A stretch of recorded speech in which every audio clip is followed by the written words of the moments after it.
Hello pageant family! I hope that wherever you are watching this right now that you are thriving and treating others kindly with love and respect. Thank you for clicking on this episode. Today I'll be reviewing the Miss Universe Philippines headshots. If you're new to my channel, welcome. I'm Dani Walker. Please be sure to subscribe, hit that notifications bell, and also follow me on social media at Dani Walker. For today's episode, I am rocking a Pia inspired hairstyle right up here.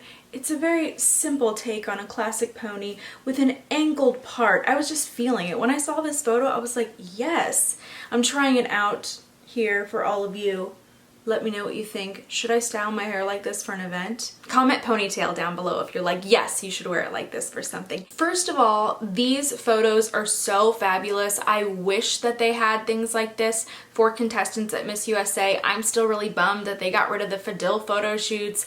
That is a huge loss, in my opinion, to the world of pageantry.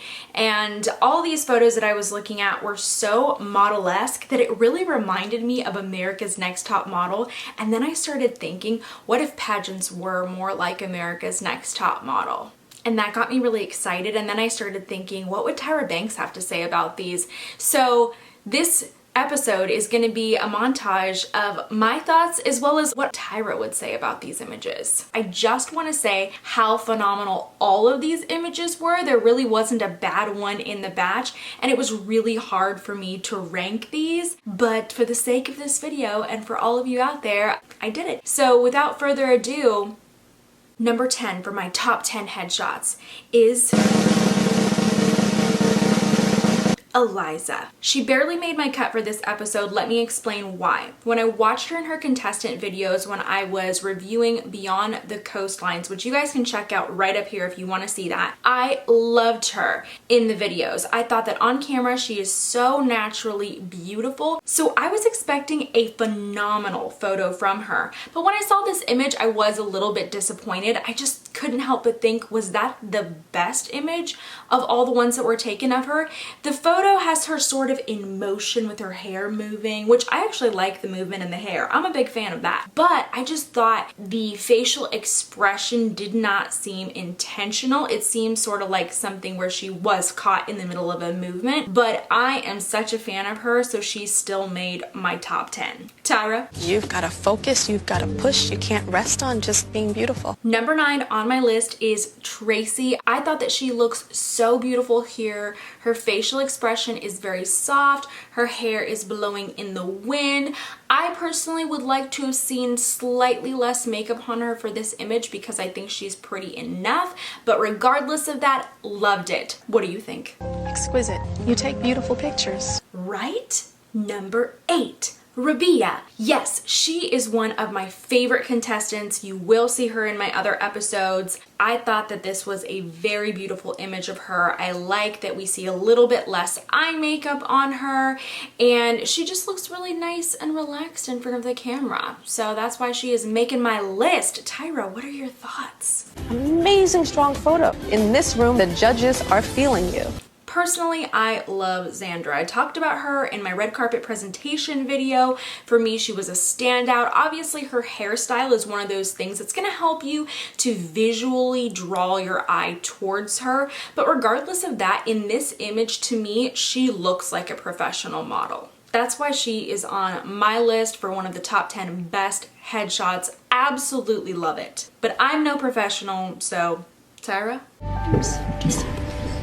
You're a strong model, and I have seen beautiful photos of you. You can be a model. So far, these are my thoughts, but I also want to hear yours, so be sure to pause this for just a moment and comment your favorite contestant in the comments below. Isabella is another standout contestant, and this photo is no different. I'm excited to finally see her with her hair down. I'm wondering now, how are they going to style it at the pageant? Is it going to be up or down? So I'm excited to see this really softer side of her, and I think the image overall stunning, and once again, I really love the lighter makeup. Those are my thoughts, but I'm gonna let Tyra take it from here. This is stunning. We are past that halfway mark with number 5. Wow!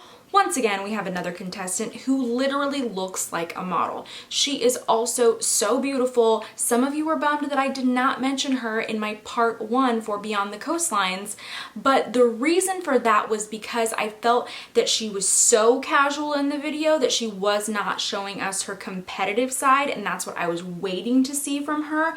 But to me, she is one of the most beautiful contestants this year in the entire competition, and I think this photo is the perfect example of that. In my opinion, she doesn't just look like a pageant contestant. She looks so versatile, and I love that we're not getting major pageant vibes from her here. Do you feel the same, Tyra? So I see someone that is committed, but the confidence is not there. I want to mention something specifically to all the pageant contestants that are watching this right now. I want you to know that pageant images are so important. They might not be make or break, but if something's really close, they could help to sway a judge one way or the other. So keep that in mind as you're preparing for your pageant. And if you are preparing for any pageant really in a rush and you need some extra help, then click the description below. I am putting a link to my pageant prep crash course. It's totally free. Obviously, preparing for a pageant in a time crunch is not the best thing,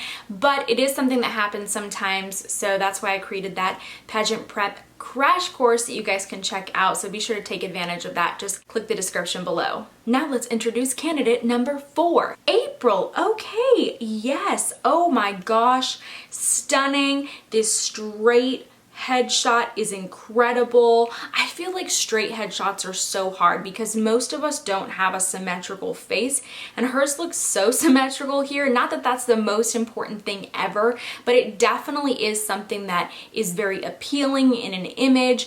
One thing here is I wish we would have toned down the contour on her nose. I don't think that she needed all of that. I think that she is so beautiful that she could have gone with less makeup, but that's just me personally.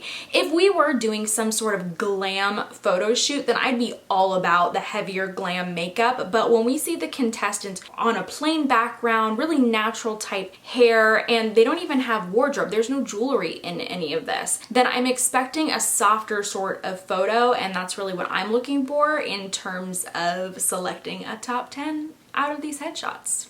Tyra. She had a lot of makeup on her face. There was a lot going on. If you're watching on a mobile device, do me a favor, screenshot this episode, post it in an Instagram story, and tag me at Dani Walker. I want to know what you think of this year's contestant headshots. Number 3 is Michelle. She is beautiful in her videos, but to me when I see her here, she is transformed. She looks like a Pantene commercial. She looks so stunning, and I'm just obsessed with it. So many of you have been commenting about her in my other episodes that I've talked about her in. For me, she didn't disappoint, and that's why she has made it into the top 5 of my favorite headshots. But what are your thoughts, Tyra? You are fierce! Fierce. Number 2 surprised me. I feel like Jan came out of nowhere for me. Obviously, these young women are so beautiful, but for me, what really sold this photo was that soft brow.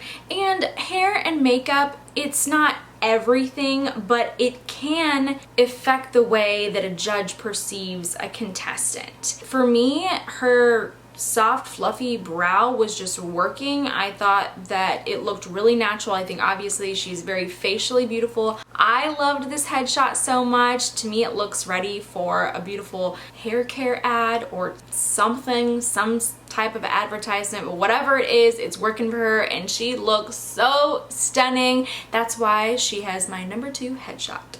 Tyra, what do you think? On point. Fierce. It's exactly what I was thinking. Cue dramatic music.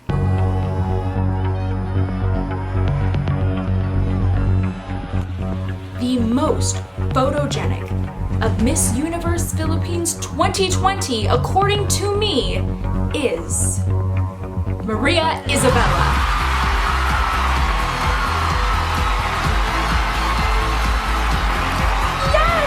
She has my number 1 headshot. Her image surprised me, not because I don't think that she's absolutely gorgeous, more so the angle of the shot. I'm not a huge fan of a very extreme profile, and I feel like her photo is really profile. In fact, she's sort of all angled towards the back and side. So it kind of surprised me that I liked her image that much for that reason, but this girl's face. Whoa, whoa. I can just imagine, I can just see it when they announce who the winner is and posting this immediately everywhere, all over social media, and just seeing her everywhere, and how excited fans would be to see her at Miss Universe just because she is so beautiful. And you know, beauty is not everything. It's especially not everything in IMG. Not to say that all the contestants aren't stunning, but you have to have beauty and brains. I haven't heard her speak enough to know if those communication skills are there too. So I'm hopeful that they are, but she could make an incredible representative this year at Miss Universe for Philippines. Of course, as I said at the beginning, I am merely judging all of these strictly on photos, really nothing else. Before we wrap all this up, I really want to know what our special guest thinks. Beautiful, beautiful picture. I appreciate you so much for clicking this episode and for sticking around till the end. Please do me a favor, if you love this channel and you want to support it, just share it with a friend. That is the best way that you can support the channel so I can keep creating content like this just for you. Aside from that, be sure to subscribe and hit that notifications bell. And of course, follow me on social media at Dani Walker. Thanks for joining me for this episode, and I hope to see you at the next one.